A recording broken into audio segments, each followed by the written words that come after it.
What if I told you that the most tragic chapter of the Crusades wasn't written by knights, but by children? In 1212, thousands of young pilgrims left their villages, believing they were the chosen ones. But instead of the Holy Land, they found only betrayal, slavery, and the frozen peaks of the Alps. Who was this mysterious shepherd boy, Stephen? Today, we uncover one of the darkest mysteries of the Middle Ages. This is the story of the Children's Crusade. Imagine a summer morning in the year 1212. The sun rises over the rolling hills of the Vendôme region, in what is now northern France. The wheat is not yet high. The earth is pale and cracked from a dry season. And standing alone in a field, barefoot, dressed in a shepherd's rough-spun tunic, holding a letter he almost certainly cannot read, is a boy named Stephen. He is, by most accounts, 12 years old. He has walked, alone, to the court of King Philip II of France. He has pushed through courtiers, through guards, through the polished indifference of a medieval palace. He has told anyone who would listen, and eventually, someone did, that he carries a letter. A letter, he says, from Jesus Christ himself. Think about that for a moment.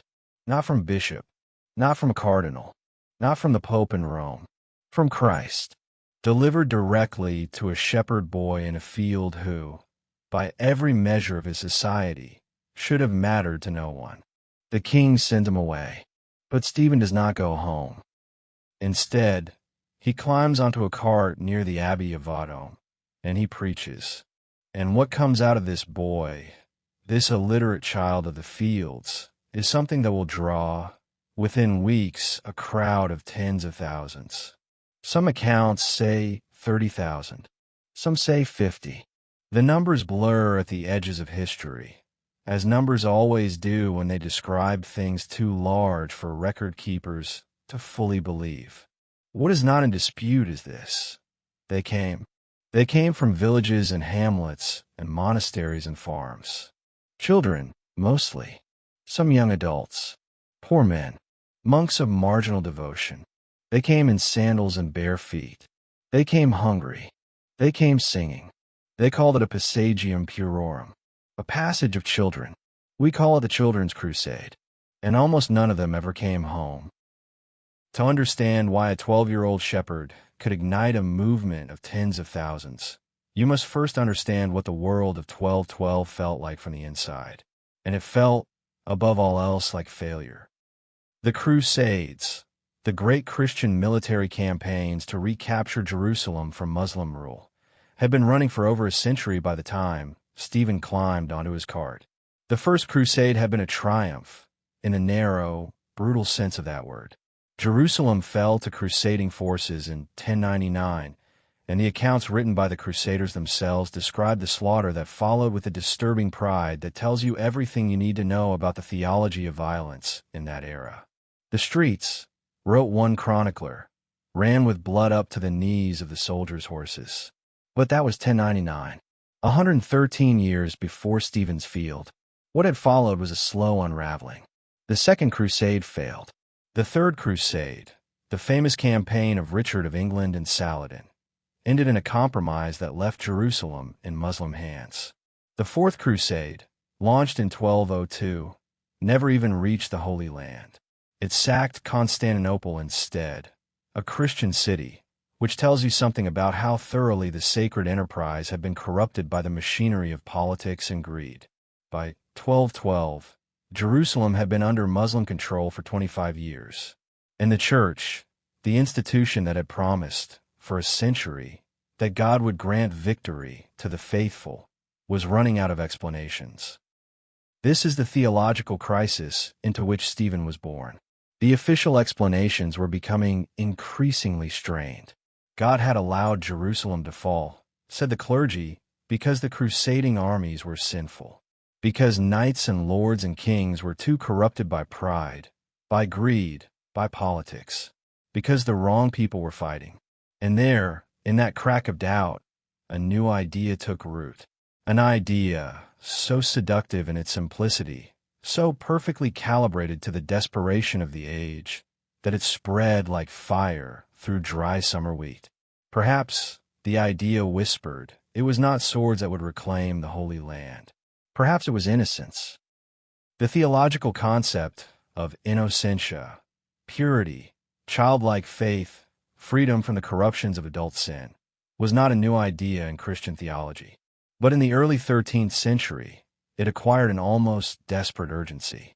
The seas, some preachers claimed, would part before the pure of heart, as they had parted for Moses. The infidels, confronted with unarmed, innocent children singing hymns, would be so overwhelmed by the sight of holy faith that they would simply convert, or step aside. It sounds, from the distance of 8 centuries, like madness. But you must understand what it sounded like to a 12-year-old shepherd boy who had been told, since the moment of his birth, that the world operated according to divine logic. To a child who had grown up hearing stories of Moses and the Red Sea. To a community of poor people who had been told, repeatedly, by the institution that governed every aspect of their spiritual and temporal lives, that God could do anything at all, for the truly faithful. For Stephen, and for the thousands who followed him, this was not madness. This was hope. And hope, in the medieval world, was a dangerously scarce commodity. Now consider the economic architecture of Stephen's world, because faith alone does not explain why children walked off fields and out of villages and into the road. France in 1212 is a land of almost incomprehensible inequality, even by the standards of an age that had not yet invented the concept of children's rights, had not yet articulated the idea that childhood was a distinct and protected phase of human existence. In the vocabulary of medieval Europe, a child was simply a small adult, one who worked, who owed labor to lords, who could be betrothed, traded, and in the case of serfs, inherited like livestock alongside the land they worked. The children who followed Stephen were, by and large, not the children of nobles.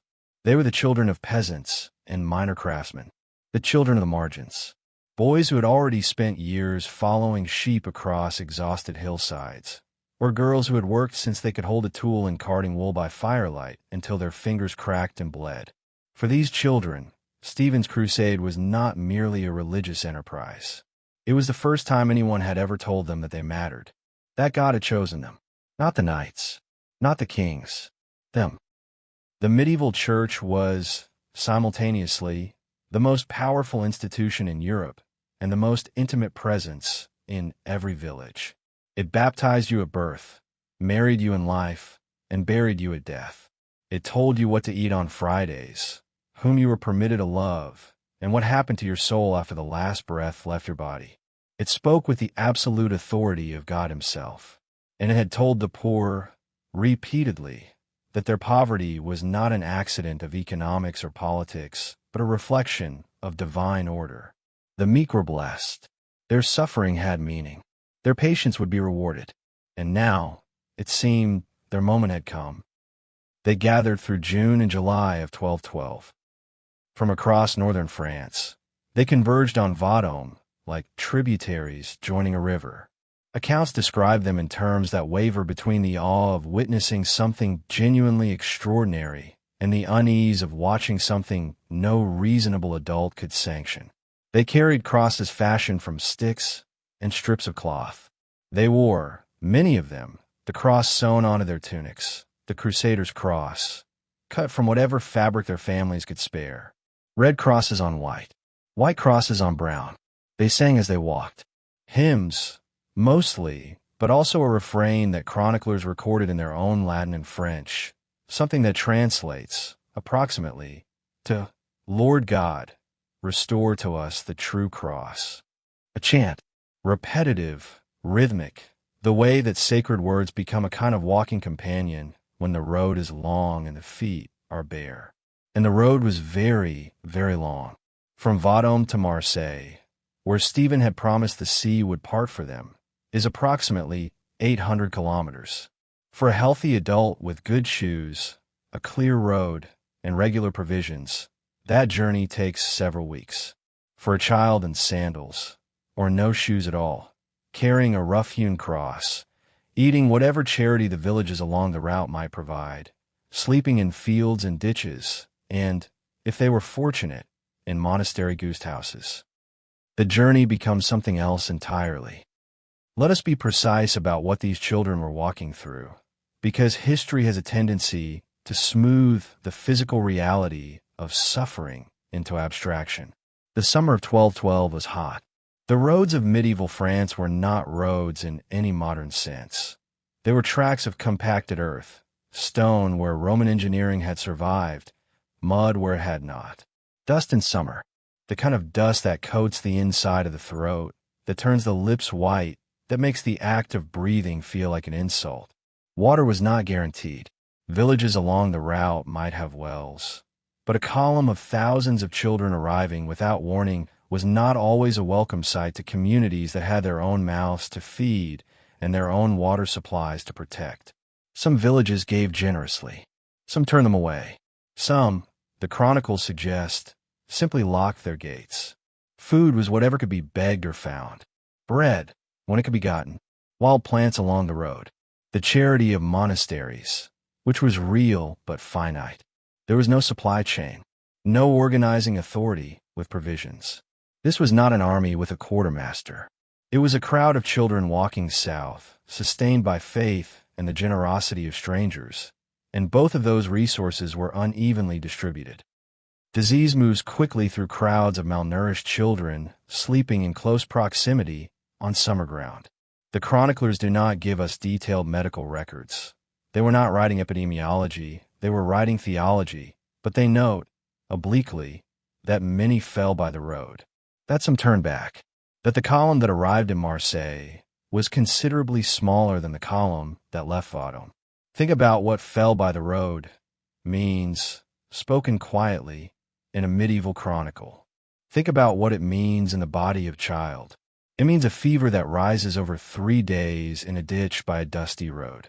It means a child calling, perhaps, for a mother who is 800 kilometers away and does not know where her child is or whether they are alive. It means the particular loneliness of dying young in an unfamiliar place, surrounded by strangers who are themselves sick and frightened, with nothing to mark the spot where you lie down and do not rise again. History does not record their names. They do not have names for us. They are the ones who fell by the road. Meanwhile, in Germany, another movement was taking shape under a boy named Nicholas of Cologne. Nicholas was, if anything, even more audacious than Stephen.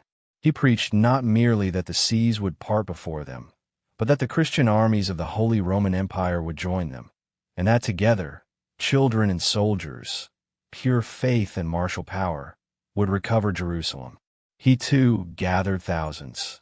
Some accounts say 20,000, which is almost certainly an exaggeration, but the real number was extraordinary enough. Nicholas's route was, if possible, worse than Stephen's. He led his followers south through the Alps. In summer, the Alpine passes of 1212 were not mountain trails with waymarkers and rescue services. They were ancient, treacherous routes through some of the most unforgiving terrain in Europe. The Col du Mont Cenis, the Simplon, paths where experienced adult soldiers had died of exposure and exhaustion, where a misstep on a loose grease slope meant a fall that no one at the bottom would survive. And Nicholas led thousands of children up into those mountains. The chronicles are sparse, but telling. Many died in the crossing. Some turned back. Those who still had the strength and the will to reverse direction, to admit that the road ahead was more terrible than the shame of returning home. And returning home, for many of them, held its own particular horror. The mockery of neighbors, the rage of parents whose labor they had abandoned, the theological vertigo of admitting that perhaps God had not, after all, called them personally. Those who persisted emerged from the Alps onto the northern Italian plain, already depleted, already sick. They pressed south, through Genoa, through Pisa, toward the Promised Sea. And then they reached the water. It did not part. The Mediterranean Sea, gray-green and utterly indifferent to the theological expectations of French and German children, lay before them without any of the divine accommodation they had been promised.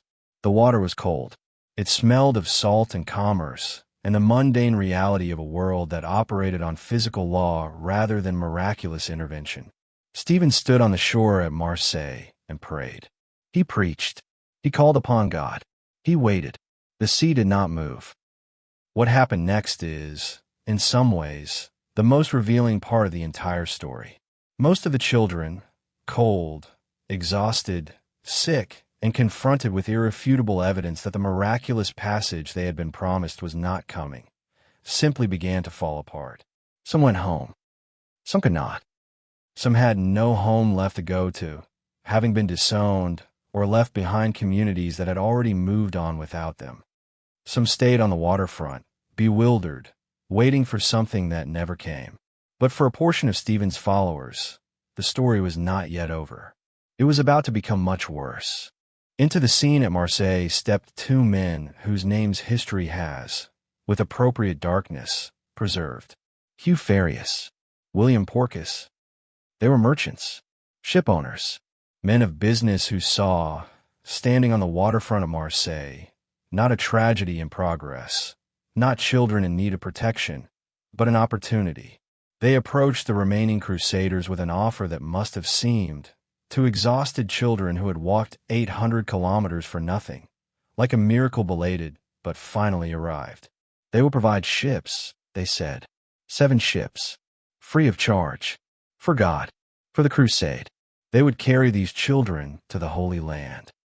The offer was accepted. 7 ships left Marseille. 2 of them wrecked in a storm off Sardinia, and the children aboard drowned. The remaining 5 ships did not sail to the Holy Land. They sailed to North Africa, to the ports of the Almohad Caliphate, where Hugh Farius and William Porcus sold their passengers into slavery. Let us hold that fact in the open air for a moment, because it deserves to be looked at directly rather than passed through quickly. Children, French children, some as young as 10 or 11, who had walked the length of France on bare feet, sustained by faith in a God who had promised them safe passage, sustained by the preaching of a boy who told them they were chosen, were loaded onto ships by men who had calculated their exact market value, who had already, it is believed, made arrangements with slave traders in Bougie and Carthage, who looked at the shining eyes of these exhausted, trusting children and saw, with the cold precision of the professional merchant, livestock. One chronicler, and this detail has the particular ring of something too specific to be invented, notes that among those sold was a group of young girls, some of whom had been the most fervent singers of hymns on the road south. They had sung, "Lord God, restore to us the true cross," across 800 kilometers of French road. They sang it, the chronicle implies, even as the ships changed course. We do not know what happened to them after the slave markets of North Africa.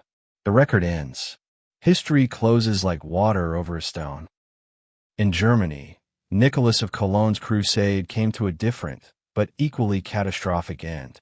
Having crossed the Alps and marched south through Italy, his followers found that the Pope in Rome was not the triumphant commissioning authority they had expected. Pope Innocent III, a shrewd, politically sophisticated man who had watched this entire enterprise with growing alarm, told them, essentially, to go home. They were too young. They were not soldiers. Their crusade was not sanctioned. He said this with apparent genuine sympathy. He is reported to have called them an example of Christian zeal. But he sent them home. And home, by the time they tried to return, was across the Alps. In winter, many of those who had survived the summer crossing did not survive the winter return. Frozen, starving, having walked the length of Italy and back for nothing, they died in the passes they had crossed with such singing hope only months before. Nicholas himself disappears from history at this point. What became of him is unknown. Some of his followers made it back to the Rhineland. They arrived in the villages and towns they had left months earlier, changed, hollowed, unable to explain what had happened, unable, perhaps, to explain it even to themselves. And now we must ask the question that this story has been building toward from the moment Stephen climbed onto his cart. How did this happen? Not how, in the mechanical sense. We have traced the mechanics. But how, in the deeper sense? How does a civilization allow tens of thousands of its children to walk to their deaths or enslavement while adults watch? How does a society reach a moment where this seems not merely permissible, but holy? The easy answer, the comfortable answer, is to attribute it to the ignorance and cruelty of a distant, barbaric age, to congratulate ourselves on our distance from it, to say, we're different now. But the easy answer is, as it almost always is, a lie we tell ourselves. Consider what the adults of 1212 actually believed. Not what we think they should have believed, not what we in retrospect can see was false, but what they genuinely, fully, completely believed. They believed in a God who was actively present in history, who parted seas, who sent angels, who chose shepherds and fishermen for world-altering missions. They believed in the theological purity of childhood innocence with the same certainty with which we believe in germ theory or the laws of thermodynamics. This was not a poetic belief. It was, for them, an empirical description of how reality operated. When Stephen said that God had given him a letter, they did not hear the delusion of a disturbed child. They heard the grammar of the miraculous, which was, for them, the most reliable grammar available. And so, when the question is asked, how could adults allow this? The truest answer is, most of them believed it would work. The parents who wept as their children walked away were not, primarily, weeping because they thought the crusade was dangerous. They were weeping because they would miss their children, and because they were proud of them, and because the departure of your child for a holy cause in 1212 occupied the same emotional register that sending a child to university might occupy today. A mixture of pride, grief, and anxious hope. This does not make it less tragic. It makes it more so. Because tragedy is not cruelty. Tragedy is the collision of genuine faith with irremovable reality. And what happened to the Children's Crusade was, above all, a tragedy in that precise and ancient sense. But there is another layer to this question, and it is the one that implicates not the genuine believers, but the architects of the system within which those beliefs operated. The Church of 1212 was not naive. The Pope was not naive. The bishops and cardinals and abbots who watched this movement gather were educated men who had access to the same rational faculties we possess. Some of them raised alarms. The contemporary Alberic of Troyes-Fontaines called the Crusade stultum, foolish. The Bishop of Brindisi, in Italy, turned the children away and ordered them to return home, to their credit and his. But the institution as a whole did not intervene. It did not organize rescue parties. It did not send messengers to turn the columns back. It allowed the movement to run its course, and the reasons for this inaction are not mysterious. The Children's Crusade was theologically inconvenient to oppose. To say, God has not called these children, was to make a claim about God's intentions that no medieval bishop could make with public safety. To suppress the movement forcefully was to risk the popular fury of communities who had sent their children with prayers on their lips. The Church, in other words, faced a problem familiar to every institution in every age. The momentum of popular belief, once set in motion, is very difficult to stop without paying a political price that those in power are unwilling to pay. And so the children walked on. Would you have stopped them? Imagine yourself in that position. Not a cynic, not a modern person dropped into 1212, but a genuine product of that world. A minor clergyman in a village in the Loire Valley. You have watched your community's children gather at the edge of the road, crosses sewn to their tunics, singing. Their parents stand weeping and proud. The air is thick with the sense of holy occasion. Your theological training tells you that God moves in mysterious ways. Your political instincts tell you that the crowd is in no mood for doubt. What do you say? What do you do? Now ask yourself, with the same honesty, whether there are movements happening in our own time, our own age of information and rational enlightenment, in which children are being led by the certainties of their elders toward roads that lead nowhere. Whether the mechanisms of ideology and belonging and the human need for purpose might be producing, in our own era, the same patterns that produced Stephen's crusade. Not the same facts, but the same shapes.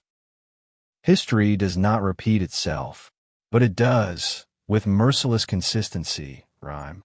We have spoken to the children who reach Marseille. We have spoken to the children who cross the Alps. But there is a third group that the chronicles barely mention, because the chronicles were written by people who were interested in events, in arrivals and departures and dramatic outcomes, not in the vast gray middle where most of human experience actually lives. The children who turn back. In any movement of this scale, the dramatic minority who persisted to the bitter end exist alongside a much larger majority who, at some point on the road, made the quiet, private, devastating decision to stop, to turn around, to begin the long walk home. What was that walk like? You have been away for weeks or months. You left singing. You were part of something enormous and holy and unprecedented.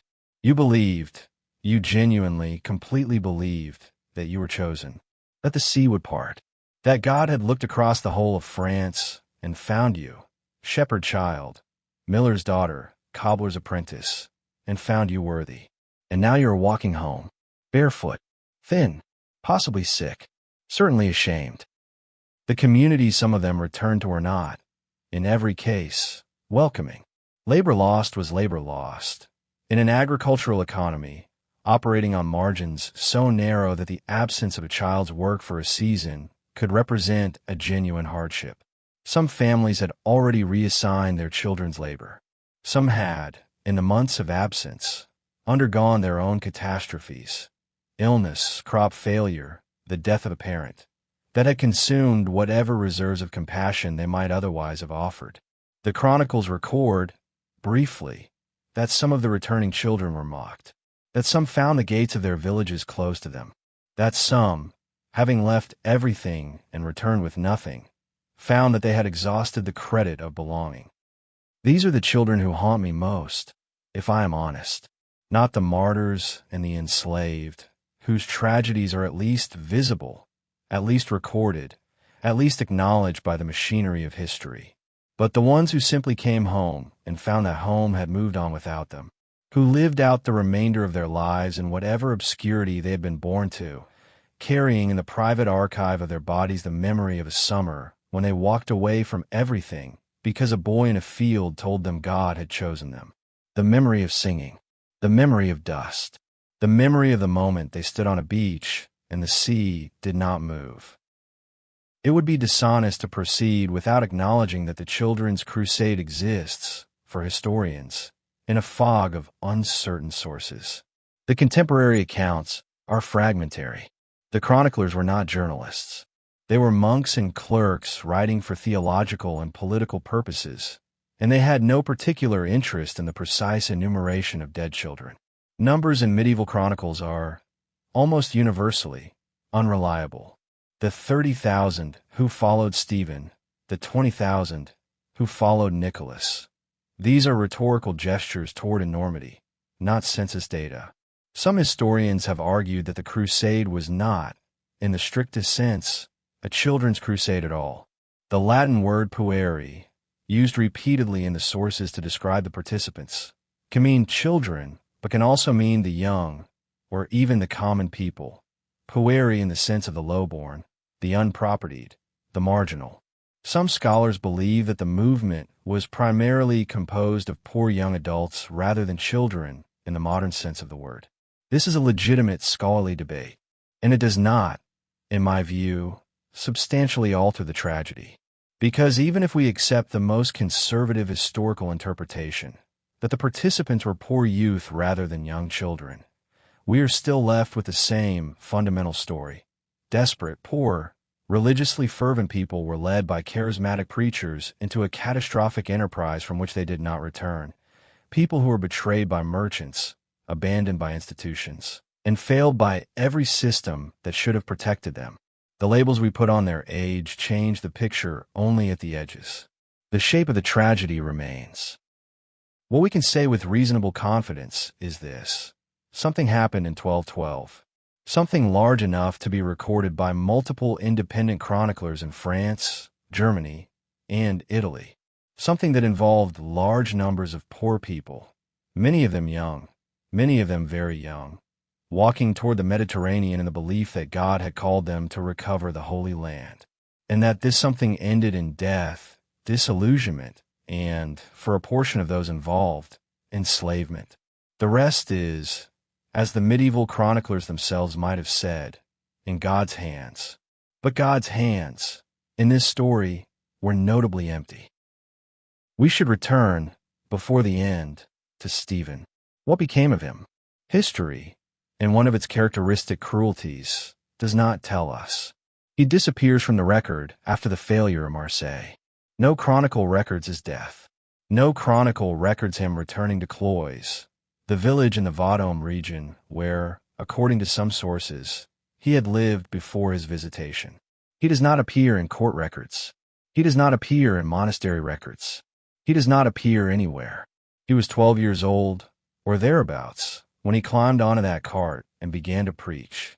He would have been perhaps 13 or 14 when the sea failed apart. What does a child do with that? What does a child do when the absolute certainty that has organized the entire meaning of their life, that has driven them 800 kilometers from home, that has drawn tens of thousands of people into the road behind them, that has made them, briefly, the most consequential preacher in France, turns out to be wrong? The theologians of Stephen's age had a framework for this, of course. Suffering was God's instrument of refinement. The ways of God were not the ways of man. The crusade had failed because of sin, someone's sin, perhaps the participants' own pride in their purity. The failure could be metabolized into the existing structure of belief without destroying the structure itself. But that is the adult explanation, the institutional explanation, the explanation designed to protect the institution from the consequences of its own failures. I wonder what Stephen's explanation was, lying somewhere on a road or in a village at 13 years old, with the sound of the Mediterranean in his ears and the weight of 30,000 disappointed prayers on his shoulders. I wonder if he had an explanation at all, or if there are experiences that simply exceed the capacity of any explanation to contain them. History is not a story of progress. I want to say this carefully because it is easy to misunderstand. The material conditions of childhood have improved in measurable, documentable ways since 1212. Children in most of the world do not work in fields from the age of 5. They are not betrothed before puberty. They have legal protections, imperfect, unevenly enforced, but real, that Stephen and Nicholas and the thousands who followed them could not have imagined. This is genuine progress, and it is worth naming as such. But progress is not a river moving in one direction. It is something more complicated, more contested, more fragile. The systems that failed the children of 1212, systems of ideology, of institutional self-interest, of a human capacity to believe, with utter sincerity, in things that are demonstrably false, and to organize others in a following those beliefs toward catastrophic ends. Those systems are not historical artifacts. They are features of the human animal. The Children's Crusade asks us, across 8 centuries, a question that has no comfortable answer. It asks, were we asking children to carry that they should not have to carry? Whose certainties are we handing them, as if they were weapons? Whose wars? And the word war can be used broadly here, as broadly as history permits. Are we asking them to fight with the currency of their innocence, their faith, their willingness to believe that the adults around them know where the road leads?